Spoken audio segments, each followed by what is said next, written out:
सरकार की खिलाफत कर रहे हैं, ये बात अच्छी नहीं लग रही भाई साहब को अच्छी लगे ना लगे, हिंदू कौन होता है? जो हिंद प्रदेश में रहने वाले सारे हिंदू कहलाते हैं। दूसरी बात मैं शर्मा हूं, तीसरी बात मैं ब्राह्मण हूं, तो ब्राह्मण के लिए जो बीजेपी ने टिकट क्यों अंदर घर में मटर छिलेगा, कैसी लॉजिक वाली अनलॉजिकल बात कर रहे हो? खाओ भाई साहब हम तो सबूतों पे चलते हैं, सत्य में मटर छील रहे हैं। इस वक्त सबसे जो सत्ता में मजबूत पार्टी है वो राष्ट्र प्रेमी है और उसी दिशा में आगे बढ़। राष्ट्र प्रेमी तो कहना तो गलत होगा, बेहद झूठी पार्टी है, बलात्कारी जनता पार्टी है, बेहद जलील पार्टी है। उसे राष्ट्र प्रेमी आप किस तरह से कह सकते हैं? आप उसे राष्ट्र प्रेमी, सारे बलात्कारी उसमें भरे हुए, सारे भ्रष्टाचारी उसमें भरे हुए, आप उसे राष्ट्र प्रेमी किस नाम से कह सकते हो? राष्ट्र के कुर्बान करने वालों के नाम पे वो वोट मांगती है, आप उसे राष्ट्र प्रेमी का दर्जा दोगे?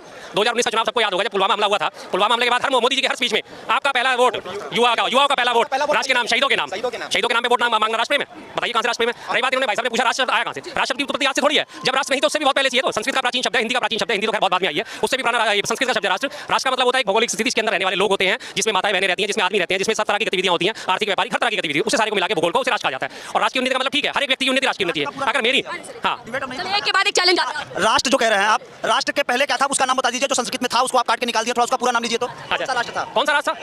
अरे सर राष्ट्र हर एक उस देश को कहा जाता है, हर एक उस भागी इनको शर्म आ रही है। पहले हिंदू राष्ट्र था, ये कहना नहीं चाहते, इनको शर्म आ रही है। कहानी फिर घूम फिर के सर हिंदू राष्ट्र पर आ जाती है। थोड़ा सा पीछे का इल्जाम ये भी लगा है बीजेपी पर, सर आरोप ये भी लगता है कि वो हिंदुत्व की राजनीति कर रहे हैं। कितना सोच आरोप क्यों लगता है? सच्ची बात है तो आरोप क्यों लगता है? सच्ची बात है तो उन्होंने लगातार शुरुआत ही किस बात से करी? हिंदू हिंदू हिंदू से शुरुआत करी। जब 6 जून 1980 को बीजेपी की स्थापना हुई, उन्होंने सबसे पहले क्या नारा दिया था? हिंदू राष्ट्र, सबसे पहले नारा दिया। उसके बाद उन्होंने क्या करा? 10 साल के जब उनके इतने खड़े अभी बोल के चले गए वो। इनसे मैं एक बात पूछता हूं, जब 1925 में हिंदू महासभा का गठन हुआ था, उसके बाद जनसंघ का गठन हुआ था, आरएसएस का गठन, किसी एक नाम ऐसा बता दो कि जिसने राष्ट्र के लिए बलिदान दिया हो, जिसने राष्ट्र सेवा के लिए, राष्ट्र को आजाद कराने के लिए, हमारे भारत राष्ट्र को आजाद कराने के लिए बलिदान दिया हो। कोई एक नाम बता दे, कोई एक नाम आरएसएस से, कोई एक नाम हिंदू महासभा से, कोई एक नाम जनसंघ से, कोई एक नाम जनता पार्टी से, कोई एक नाम भारतीय जनता पार्टी से, जिसने देश की आजादी के लिए बलिदान दिया हो, बलिदान अपने प्राण न्यौछावर करे। कोई है ऐसा? है कोई ऐसा भाई साहब? आपको कौन लगता है? आपको कौन नहीं आपको कौन लगता है? जरूरी थोड़ा कि जरूरी नहीं है कि मरने के बाद ही आदमी शहादत हासिल करे। अगर मैं अच्छे काम कर रहा हूं तब भी शहादत हासिल नहीं, क्या मतलब? आप बताइए बुरे काम बता दीजिए, बुरे काम। मेरा मुद्दा है चुनावों को लेकर। शर्मा जी बात है, यहीं पर क्लोज कर देते हैं इस बात को। बीजेपी लगा टर्म उनका आने वाला है, कितनी सच्चाई आप देख पा रहे हैं? देखिए डंका चाह रहे हैं, डंका पीटने में तो किसी का कोई मुंह नहीं पकड़ सकता, डंका बजाने से उनके कोई हाथ नहीं पकड़ सकता। ठीक है, जो वो दावा कर रहे हैं, उन्हें भी पता है कि दावा किस आधार पे कर रहे हैं। अभी उन्होंने 195 कैंडिडेट अपने घोषित करे और 195 कैंडिडेट में आप देख लीजिए, उनमें से 4 या 5 कैंडिडेट बैक मार चुके हैं। उन्हें पता है जमीनी हकीकत क्या है, चुनाव जीत नहीं पाएंगे। आसनसोल से वो भाग गया, गौतम गंभीर हमारी पूर्वी दिल्ली से पहले भाग गया। उसके अलावा और अभी 2-3 और नाम आपसे डॉक्टर हर्षवर्धन ने, उन्होंने कहा मैं राजनीति से संन्यास ले रहा हूं।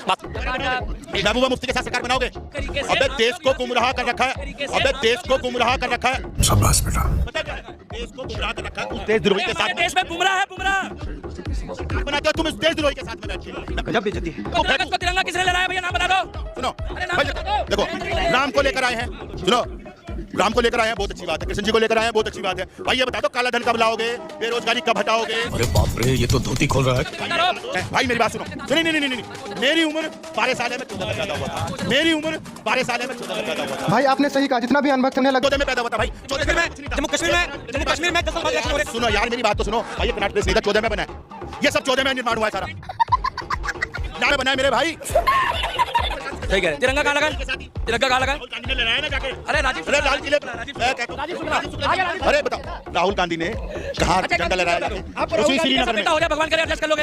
राहुल गांधी से तो बोलो पप्पू जिंदाबाद, बोलो। बोलेंगे राहुल गांधी जिंदाबाद, राहुल गांधी जिंदाबाद। और फेंकू के बारे में तो बता दे भाई, राहुल गांधी जिंदाबाद। और फेंकू के बारे में तो बता दे भाई। तो दोस्तों आपको क्या